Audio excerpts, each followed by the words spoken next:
За сайн байцгаана уу? Та бүхэндээ энэ өдрийн мэндийг хүргэе.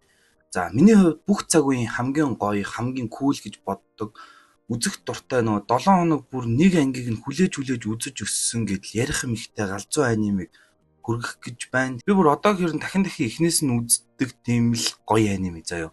Энэ нь юу вэ гэвээс Наруто Shippuden. Гэтэ маш олон ангитай бүр анх Наруто гэх нэрээр 2002 оноос 2007 он хүртэл хүүхэд насны Наруто гэх дүрсгүй жаал хэрхэн нинжа болж буйг харуулдаг анime нь 220 ангитай гарсан бол дараагаар нь өсвөр насны Наруто хэмээх нинжагийн ертөнцийн хамгийн хүчрхэг гол дүр мөн галын улсын Хоккэге болох мөрөөдөлтөө хүрж буйг гаргасан Наруто Shippuden гэх нэрээр 2007 оноос 2017 он хүртэл 500 ангитай гарсан байдаг юм аа. Мөн үргэлжлээд Нарутогийн хүүхэд буюу Боруто гэх зураг нь одоо гэрн гарсаар л байгаа. Миний хувьд болохоор Наруто Shippuden илүү гоё илүү үзэх туртай яг оргил зохиол гэж үздэг. Тэгээд яг энэ 500 ангийг нь ярих гэж бодсон боловч дүрийн танилцуулга тэгээд нинжагийн ертөнц гих зэргээр маш олон зүйл тайлбарлах хэрэгтэй юм болов уу гэд өмнөх Нарутогийн хүүхэд нас 220 ангийг нь бүр маш товчоор хэдхэн парт болгоод та бүхэндээ хүргэе гэж бодлоо. Тэгээд ардаас нь мэдээж үндсэн аниме болох Наруто Shippuden хичээж бүр чанарлаг хийх болно. За бичлэгэндээ орцгоё. Наруто гэх өнчин ойр ганцаараа байдаг тосгоны бүх хүн түүнд дургу. Учир нь түүний дотор сүлт мангасыг тамгалсан байдаг. Энэ нь юу вэ гэвээс шиноби ертөнцид 9 ширхэг сүлт мангасууд байдаг. 1-9 хүртэл сүүлний тоогоороо ялгардаг маш хүчтэй тийм мангасууд байдаг. Тэгэл тэднийг сул байлгах нь аюултай бөгөөд хэдэн жилийн өмнө 9 сүлт мангас Коноха тосгон руу дайрч маш их хохирол учруулсан. Тэгээд түүнд бүр 4-р Хоккэге хүртэл өөд болсон байдаг. Тэр 9 сүлт мангасыг Наруто тамгалан хорьсон болохоор тосгоных нь түүнийг гадуурхдаг. Гэвч энэ бүхэнд бууж өглгүй дүрсгүйдэн бүгднгийнх нь эсрэг инээж л байдаг жаалхав. Бүр нинжутсу ашиглахдаа ч маш тааравхан. Тэгээ нинжагийн академид орсноор түүний ангийнх нь багш Ирука түүнд хань болж арай нэг дотн хүн болдог. Тэгээд Наруто өөрийнхөө олонд ховлох хүчтэй тийм хориотой жицүг тулгайлан байран сурсан бөгөөд тэгээд яг тэр үед нэгэн алуурчин түүн рүү довтлоход Ирука багш нь түүнийг хамгаалдаг. Энэ нь түүнийг нөгөө хүчрхэг болох замналыг нь л нээж өгж өнөөгч зүг амар амжилттай хийгээд өөрийнхөө 1000 хувилбарыг гаргаж ялж чаддаг. Тэгээд академид хүүхдүүд баг болж хуваарлагдах бөгөөд насан туршдаа тэр багтаа л байдаг. Тэгээд Сакура болон Сасуке гэх хүүхдүүдтэй 7 дугаар баг болдог. Тэдний багийн багш нь Какаши гэх маш хатуу зарчимч амар багш байдаг бол Наруто харин яг эсэргээрээ төлөвшөөгүй дүрсгүй жаал. Учийнхаа овгоос цор ганцаараа үлдсэн маш их өс хонзон тээж бүх хүүхэд байдаг. Тэгээд харин ганц охин нь Сакура. Сасуке яагаад овгоосоо цор ганц вэ гэвээс Учийнхаа гэдэг овг нь галын улсын эртний овгуудын нэг бөгөөд тэд нүдний онцгой хүчтэй Шаринган гэх улаанууд нь хэмжээлшгүй их хүч өгдөг. Маш онцгой. Гэвч Сасукег жаахан байхад нь түүний төрсөн ах нь тосгоноосоо урван Учийнхаа овгийн бүх хүнийг алан цор ганц дүүгэн амьд үлдээн галын улсаас урвсан байдаг. Тиймээс одоо Конохад цор ганц Учийнхаа бол Сасуке. Мөн тэр гэр бүлийнхээ өшөөг ахаасаа авахар хүчрхэг болохыг зорж буй нэгэн. За тэдний эхний даалгавар багшийнхаа зүүсэн 2 хонхыг авах. Нөгөө хоёр нь авч Наруто өдрийн хоолойгоо модон төлүүлнэ. Өдөр урт хийх юм их байхад Наруто өлсөх нь гарцаагүй. Хувааж болохгүй гэсэн маш хатуу дүрмтэй боловч Сасуке түнд өөрийнхөө хоолноосоо өгөх бөгөөд Сакурач мөн нэгддэг. Яг энэ үед Какаши маш их хууртаа гарч ирээд албан ёсоор та нар манай баг боллоо хэмээдэг. Хоолоо хуваагаагүй идсэн бол Какаши энэ багийг авахгүй л байсан юм байлээ. Тэгээ 3 дугаар Хоккэге 7 дугаар багт даалгавар өгөх болноо. Тэд 7 сэлэмчний нэг Забуза гихчтэй тааран. Тэгээд Какаши харин нэг нүдэндээ Шаринган гэх Учийнхаа овгийн үндсэн техник нүдтэй байх бөгөөд тулалдаад хоригдчихноо. Үргэлжлүүлэн Забуза нөгөө гурлуу дайрахад бас тийм ч амар биш байжээ. Тэгээ Наруто Сасуке хоёр гар нийлж тулалдаж Какашиг суллаж чаддаг. Тэгээд тулаанд ялахгүйг мэдсэн туслах нь Забузаг унтуулад аваад цухтчихдаг.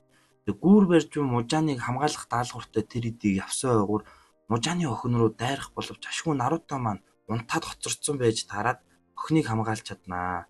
Харин гүүрэн дээр Какаши Забузатай дахин тулалдах бол манай гурав туслах Хакутай тулалддаг. Тэгээд Хаку мөсөн толин жицүг хэрэглээд манай хоёрыг нилээн шахаж хийлдэгч Наруто руу чиглэсэн дайралтын Сасуке өөрийнхөө биеэр хамгаалахад Наруто уурлаад нөгөө дотор байсан 9 сүлд хараатан сэргэн маш хүчрхэг болж Хакуг бүр маскыг нь хаг зөх чаддаг.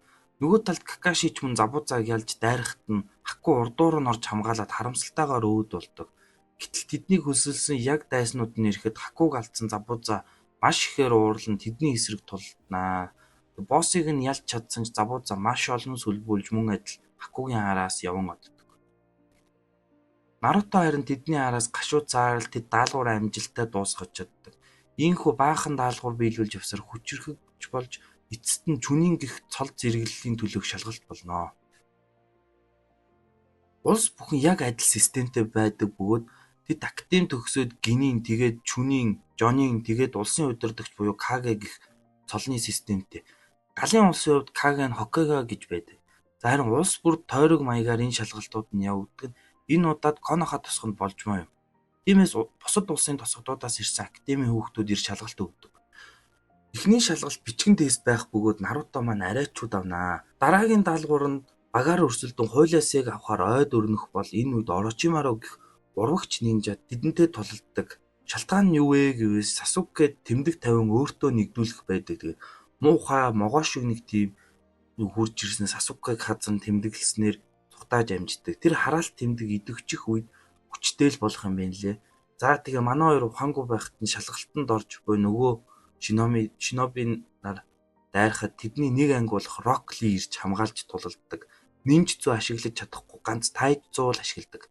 Тэр ганцаараа хангалтгүй л байлаа. Тэгээд Сакура мөн цуг тулалдах ч бас хангалтгүй. Гэхдээ тэр бууж өгөхгүй. Өөрийн үсээ таслаж бүр боломж гарган дайрах хэдий ч бас амжилттай болж чаддаг. Гэхдээ өөр бус нөө ангийнхан нэрж тулалдаж аварнаа. Харин яг энэ үед Сасукегийн тэмдэг сэргэж чөтгөрийн гэмээр хүчтэй болж дайсныг төвөггүй ялж тэгэл өөрийнхөө хүчийг хэсэг гайхан зогсоно.